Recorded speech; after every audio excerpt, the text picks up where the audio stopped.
And we're in a system that tells us, hey, we have to be the breadwinners. And then they economically castrate us. And our women participate in that. I don't want no scrub. A scrub is a guy who gets no love from me. And many times black women will put on us. They want us to achieve all the things that white men achieve without any other white pathology. So we're supposed to be humane capitalists. So that's often a contradiction. You ain't got no money. You're not succeeding in this society. But you want me to succeed as a man, but I'm not supposed to behave the way the people who set the system up. I can't be a predator, but you want me to achieve and accumulate within a predatory economy.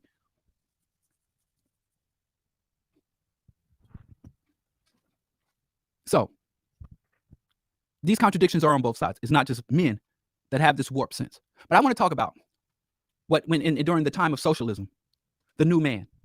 They talked about in order to have a new society, you have to have a new man.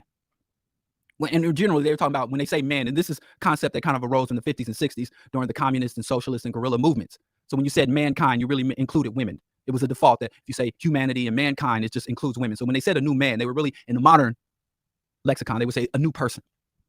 That if you don't transform the people, then you can transform society all you want. It's going to revert back to what it was. So you can you can decolonize Africa. You can end apartheid in South Africa, and black people still remain impoverished. And you know, South Africa today has the highest unemployment rate in the world, over 34, 35%, and growing.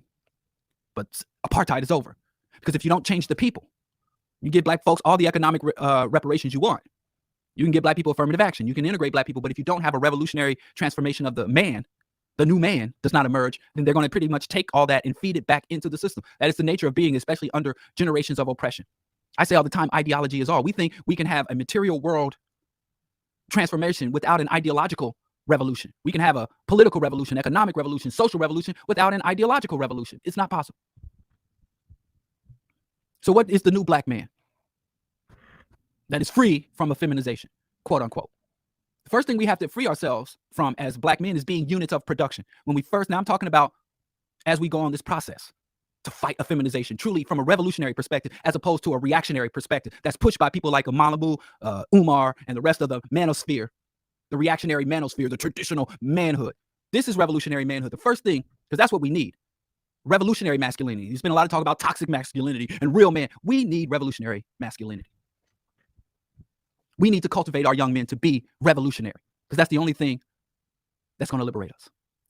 And the first thing black men we have to do, well, this is really pertains to black women as well, but since it's the topic, since we're going to stay on topic, because I see people in the comments, they want to talk about homicide, incarceration, but we're specifically talking about, you know, if you want to have that topic, go have that topic, but the topic is the topic. So the new man, the true black man, needs to be free ourselves from being units of production. And what does that mean? Because black people were brought here as beasts of burden, and we were strictly valued according to how much we earned. There was no intrinsic or inherent value of an African man. And to this day, this mentality or approach to black men is held true. And black people have even adopted this. And that's why it's so necessary to have radical class consciousness needs to be as important as black women's liberation and radical class consciousness within the black community. Because now we look up. No matter how degenerate, no matter how disgusting, no matter how backwards a black man is, if he has money and fame, we look up to him. Deion Sanders, Kanye West can sit and disrespect the whole race. But they got money. Ooh, we got money. Sisters perpetuate this too. So no longer being units of production. $40 million slave. Not defining our worth, our value as earners, breadwinners, units of production. Chasing after the Yankee dollars. Free ourselves from being units of production. That doesn't mean you don't work. That doesn't mean you don't earn an income. That means that your identity isn't rooted in that. That is not your purpose of existence. That is not your ultimate goal. That is not where you rest. I remember when I was on the dating scene and my wife and other sisters would talk about the first thing a guy tells you about, oh yeah, my name is this and I do that. So we have to go back to, what is your ideology? We were approaching this in the 60s. Chairman Fred Hampton often spoke of how when you meet a new black person, you have to find out what's your ideological and organizational affiliation. What do you stand for? So just no longer defining ourselves, valuing ourselves, measuring ourselves as units of production. And we have different, I'm an entrepreneur, I get paid, it's about this money. Shit that white people literally pull out of their asses. And we've made the orientation of our existence their fiat. We have to go from being profit-driven to need-driven. We work to address needs, not to earn profits. We can start doing that right now. We change how we navigate within the system. We have to redirect our hostility. We have to redirect violence. I didn't say stop the violence. Like Malcolm X said, I don't think we should suffer peacefully. We have justified rage, right? But you have three types of violence, or all violence can fit within three categories: descending violence, lateral violence, and ascending violence. Descending violence is when you commit violence against people who are lower on the hierarchical scale than you are. When an adult attacks a child or an elderly person, when a wealthy person attacks a poor person, you know, when a man attacks a woman, descending violence. People who are valued less or seen as less than, or have the status of less than. When able people attack disabled people. Then you have lateral violence. That's when people who are on the same level within the social hierarchy attack and prey upon each other. People that are on your level. A lot of gang violence, a lot of violence in our communities is lateral violence. People, we all oppressed, we're all on the same level, and we go at it. Sometimes the elites go at each other. Sometimes, like, you got Biden versus, now the Republican Congress is going to start investigating Biden. That's lateral violence. People are on that scale, lateral. And then you have ascending violence. That's when people lower on the social hierarchy attack people above their status. When poor people fight against corporations. When the people fight against the police. When the youth rise up for their rights against the established status quo. Student uprisings. That's called ascending violence. So we, as men, as we have our justified rage, as we take justified actions, whatever violence that forms, where you sit down and write some violence or type violence on social media, or you commit, street level physical violence, where you lash out verbally, emotionally, you make sure that it's ascending violence, that you identify the true source, that your violence become revolutionary, radicalized. Because it's absurd. All my life, I've even participated in Stop the Violence. One of the first organizations that I joined in the Black community at 14, 15 years old was the Stop the Violence Coalition, and tell Black folks, suffer peacefully. Be passive under oppression. I no longer take that position.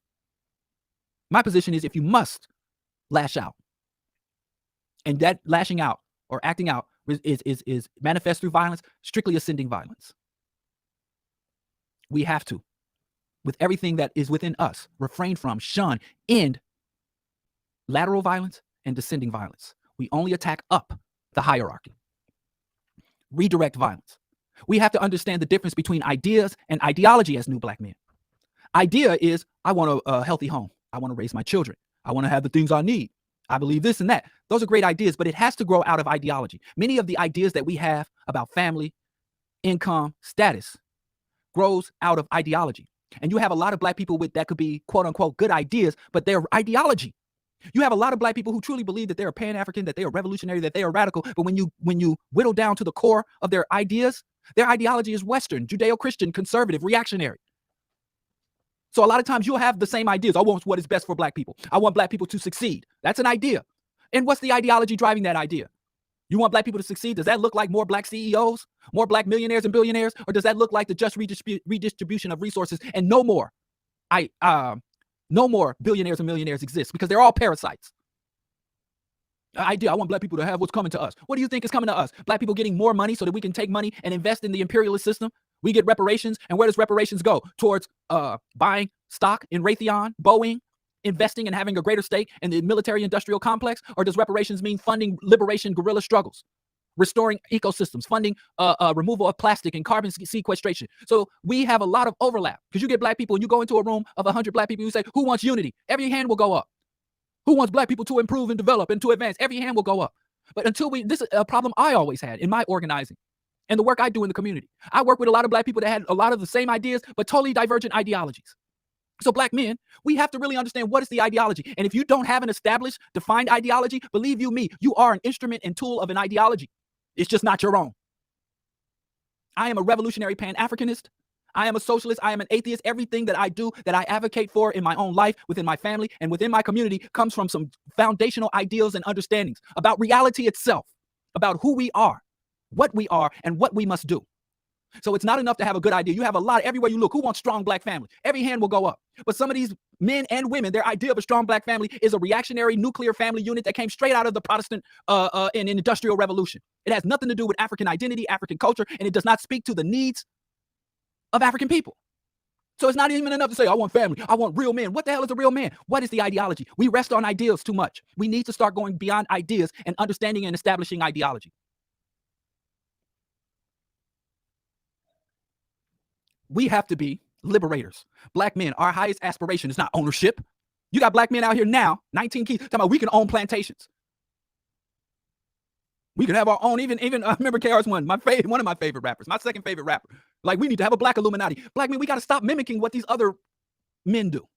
Now, I'm going to avoid names. It's not enough for us to mimic and get what other men got. We have to clean the slate and define. We must be liberators. This concept of we must own, we must control. Our job is to liberate. Our goal is redistribution, not accumulation. We are organizers, not rulers. Our goal is cooperation, not domination and competition. We have to redefine what manhood is. We've been striving to reach and mimic and reach and satisfy the terms and status of other people's manhood without defining what black manhood is. Black manhood, and most of these people are selling us today, are just bastardized reproduction and bastardized mimicry of our oppressors' concepts, warped concepts of manhood. Revolutionary manhood, revolutionary masculinity, liberatory manhood. Because I got another secret. Manhood is arbitrary and ever-changing. That's another thing. So when you are so rooted, your genitalia defined your identity. I tell you, I know just in my own life, my uncles used to look at me and my homies back in the early 90s and be like, what is wrong with y'all? And now here it is in the 2020s, I'm looking at my son and his homies like, what is wrong with y'all? Manhood is arbitrary and ever-changing. That's why I go back to ideology. What was appropriate for a man, what was necessary and required of a man, it changes from decade to decade and generation. So we must direct what man, instead of mimicking or trying to reach or strive towards someone else's definition of manhood, we as African people, in concert with all of us, can define what manhood is. We're not units of production. We are not profit-driven. We will redirect violence, defensive and ascending violence strictly. We will understand that ideas are not adequate, that ideas must grow out of a defined and articulated ideology. We are liberators, we are redistributors of wealth, we are organizers, we are cooperative.